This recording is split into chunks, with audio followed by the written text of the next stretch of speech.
Would you look at that, G? We transported from behind the glass to the chairs, and that's because we have a very special guest joining us now. It is Dr.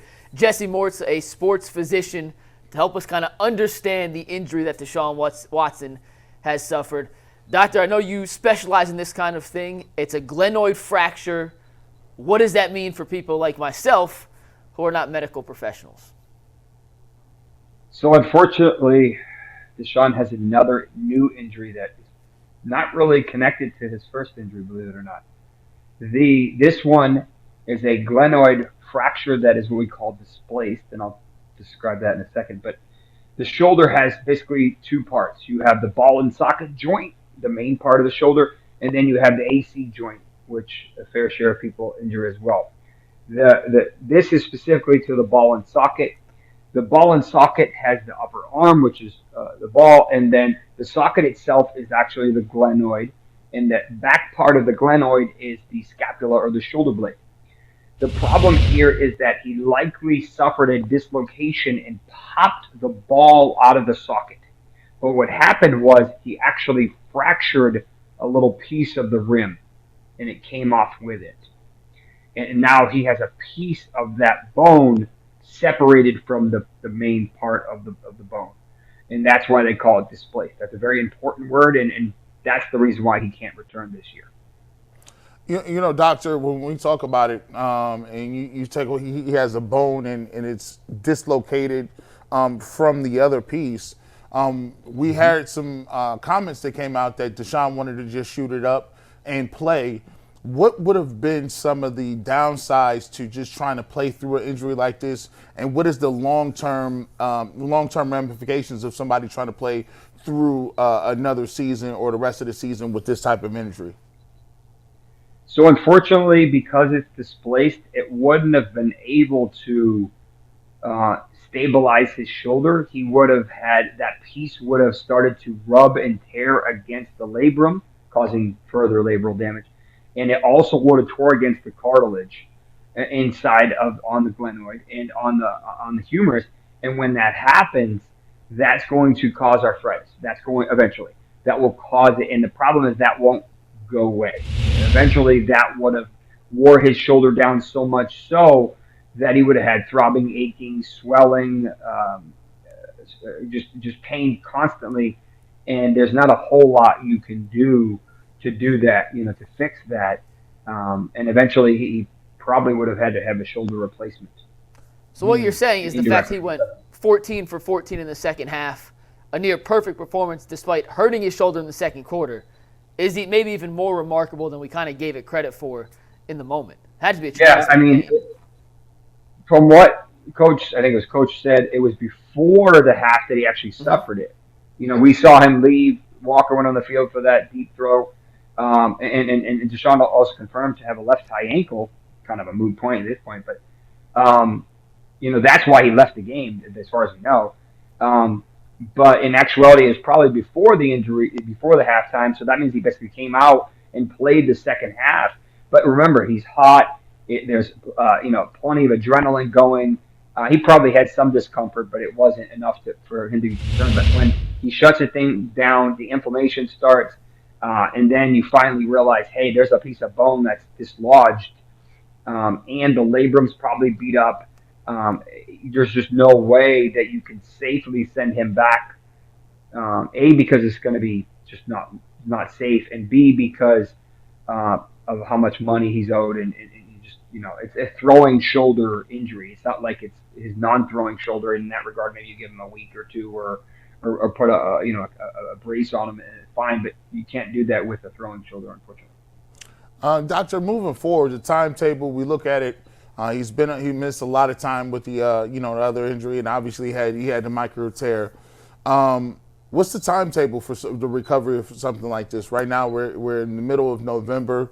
We start to have the draft in April and May. Is he going to be up, ready to throw the football by the time minicamp comes around, or this is going to be a thing that's going to push us up against 2024 in a September, August type feel? So the good news is that he should be pretty much good by OTAs. He shouldn't have any issues. Depending on how aggressive they are, I'm assuming they'll be very aggressive. They'll probably have surgery today or tomorrow. Um, the only question we don't have is how much of his labrum is torn.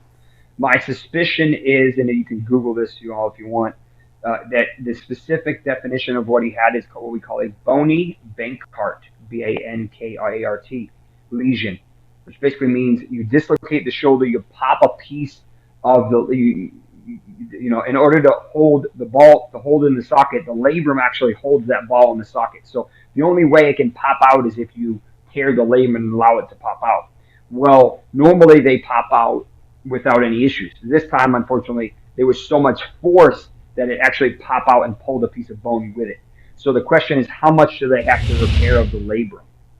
And so that's kind of the determining factor. Usually 6 months they do really well. At 10 months, I think I'm not overly concerned.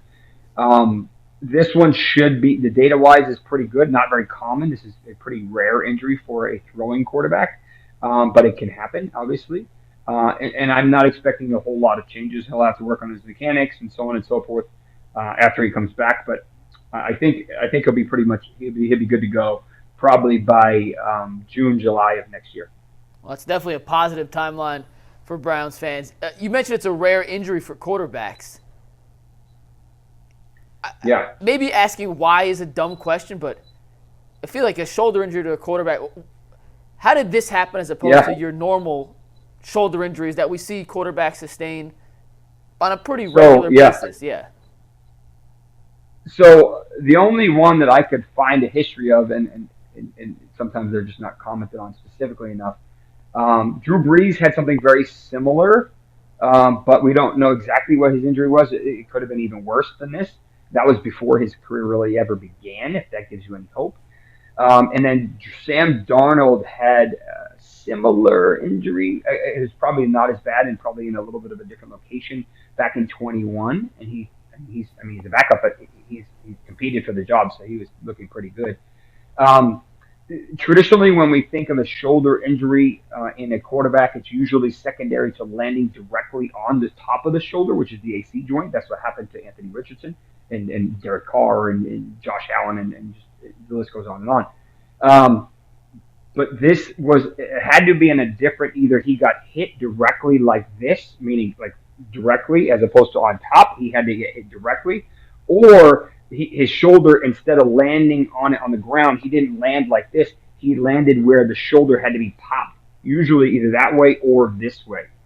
It just depends on how the angle is. So kind of crazy, kind of unfortunate. We don't even know when it happened. If I didn't see, if there was a specific play when it happened. And that's why usually these labrums are really tight because they're throwing quarterbacks, so they're usually very sturdy and very good. His other injury is also pretty rare too, so I don't know. He's got something going on in there. I've had people ask me, "Hey, is it possible this was there before and they just didn't see it?" And while yes, that's possible. Usually, I'm assuming they probably went an MRI and probably did a maybe even a CT scan initially for his subscap injury, and usually they would pick up on this. So in that regard, that's a difference. So if they saw it back then, they probably wouldn't have let him play. So in this regard, this is unfortunately likely a new injury. Just coincidental. It's probably about 3 to 4 inches in separation between the two. But an important location and an unfortunate injury for a very specific part of the body that he needs. Awesome. We really quickly, Doctor, we talked about it a little bit with Deshaun Watson. It's unfortunate for the Browns. They have Deshaun Watson, who now looks like he's going to be done for the season. You have the injury to Jack Conklin with the knee injury. I'm not sure exactly what knee that was for him. But also, Nick Chubb just had another surgery, and they say that went quite well. If you had to guess, which one of those three do you believe each one of those three people will be on the field at the same time, or do you feel like one of them, due to the prognosis and the surgery and the timetable, will be out there a little quicker than the other? So I don't know the specific on Conklin's. But I can tell you that everything with Chubbs went really well. He is a freak athlete in a good way. He squats an incredible amount. He's very strong. And he did require a two-stage procedure. Dr. Voos did it, who's actually the team doc for the Steelers. And he did have to have an ACL, probably reconstruction. They didn't clarify, but that's usually what it is. And yes, we've seen some players struggle coming back, but these super athletic guys, Brees Hall is a good example, usually have a tendency to do better. So I wouldn't be surprised if he's 80, 85% of his normal capacity by week 1 of 24. Beautiful. That is Dr. Jesse Morse. You can follow him at Twitter at Dr. Jesse Morse. We appreciate the insight, knowledge, and hopefully we don't have to talk to you soon, because when we talk to you, it means something bad happened to the Browns. Doctor, we appreciate it. Best of luck. My pleasure. Take care.